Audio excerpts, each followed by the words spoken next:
Assalamualaikum warahmatullahi wabarakatuh. Perkenalkan, kami dari kelompok 2 kelas B pengantar ilmu pertanian Prodi Agribisnis Fakultas Pertanian Universitas Trunojoyo Madura akan mempresentasikan mengenai turunnya harga minyak akibat larangan pemerintah untuk ekspor CPO untuk memenuhi ujian akhir semester mata kuliah pengantar ilmu pertanian yang diampu oleh Bapak Dr. Insinyur Slamet Subahri, MSI, yang beranggotakan sebagai berikut. Selanjutnya yaitu pokok bahasan yang akan membahas tentang pertama identifikasi masalah mengenai permasalahan turunnya harga minyak sawit. Yang kedua, solusi dalam mengatasi permasalahan tersebut. Yang ketiga, peran stakeholder. Sebelum menuju ke pembahasan, kami telah menyiapkan sebuah video yang berisikan permasalahan yang telah kami angkat. Selamat menyaksikan. Keputusan pemerintah melarang ekspor kelapa sawit dan minyak kelapa sawit atau CPO membuat harga tandan buah segar atau TBS sawit anjlok di tingkat petani.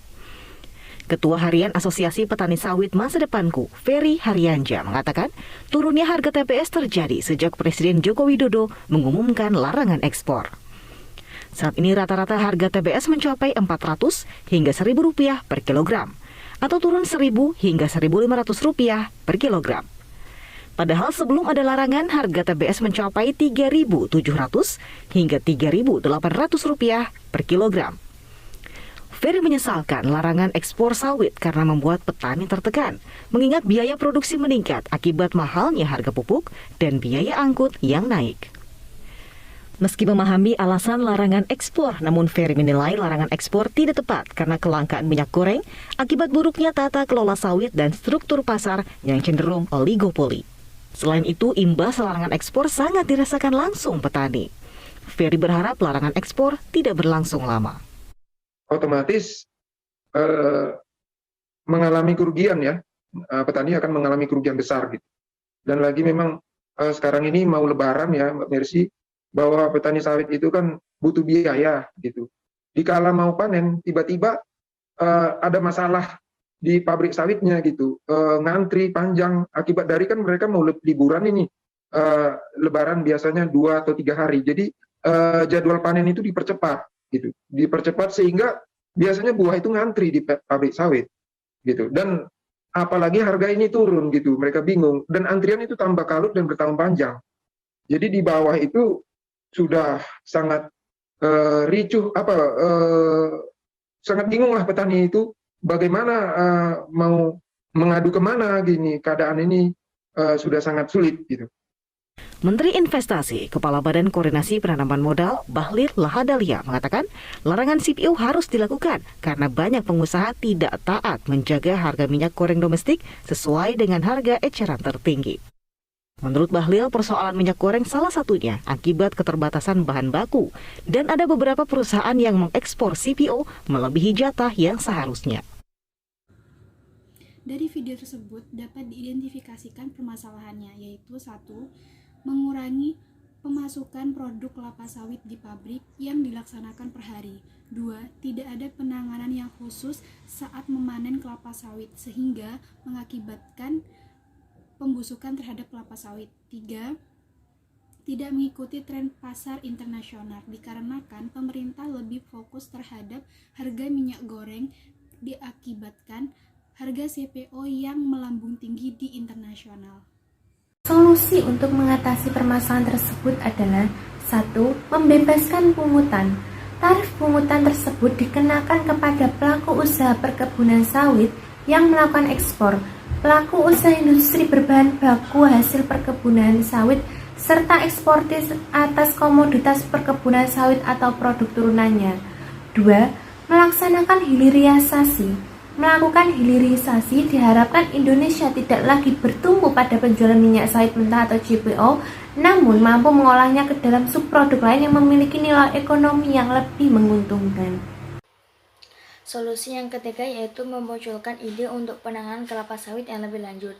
Dengan adanya sebuah inovasi yang dapat menyimpan kelapa sawit sehingga hal tersebut dapat mengurangi waktu pembusukan. Solusi yang keempat yaitu memperluas kembali ekspor CPO dan turunannya, sehingga harga TBS berkebun dapat kembali meningkat sesuai dengan harapan masyarakat. Selanjutnya yaitu peran shareholder. 1. Peran masyarakat terdiri dari mengidentifikasi peningkatan produktivitas kelapa sawit. Dalam hal ini, perlu adanya tindakan untuk memberikan hasil yang cukup signifikan, seperti pemberian pupuk, cakupan nutrisi, olahan lahan yang baik dan benar, dan lain sebagainya. Selanjutnya, dapat memberikan hasil panen yang berkualitas, karena dengan hasil panen yang berkualitas dan bagus dapat memberikan keuntungan yang lebih besar. 2. Peran pemerintah terdiri dari mampu memberdayakan para petani swadaya dalam penanganan harga kelapa sawit. Dalam masalah ini, para pemerintah harus memiliki keputusan yang baik agar tidak ada yang dirugikan dan diuntungkan. Maka dari itu, keputusan pemerintah harus adil dan sama rata. Untuk selanjutnya yaitu mampu memberikan kerjasama yang efektif antara sektor swasta dan sektor publik. Apabila terjadi permasalahan seperti ini, pasti pabrik-pabrik akan melakukan hal-hal yang curang, seperti membeli dari petani yang dengan harga murah, kemudian dijual dengan harga yang mahal. Baik, selanjutnya akan saya yang ketiga, peran industri.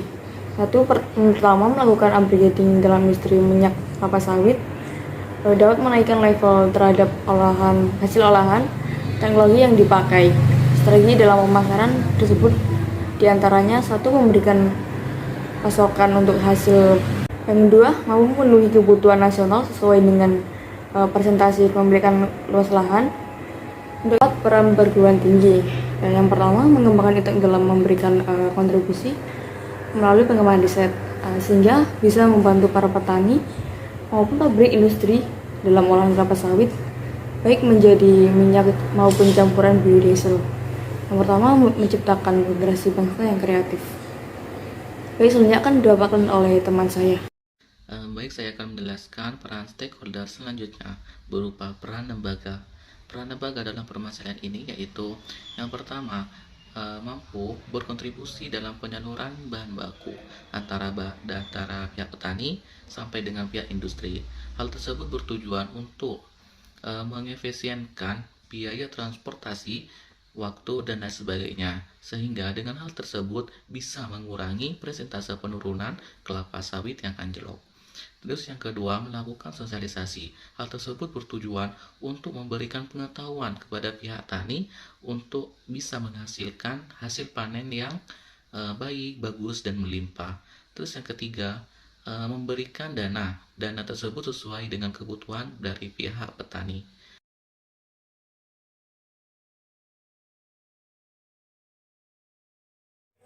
Sekian presentasi dari kelompok 2 yang bisa kami sampaikan. Mohon maaf apabila ada salah kata. Sekian, terima kasih. Assalamualaikum warahmatullahi wabarakatuh.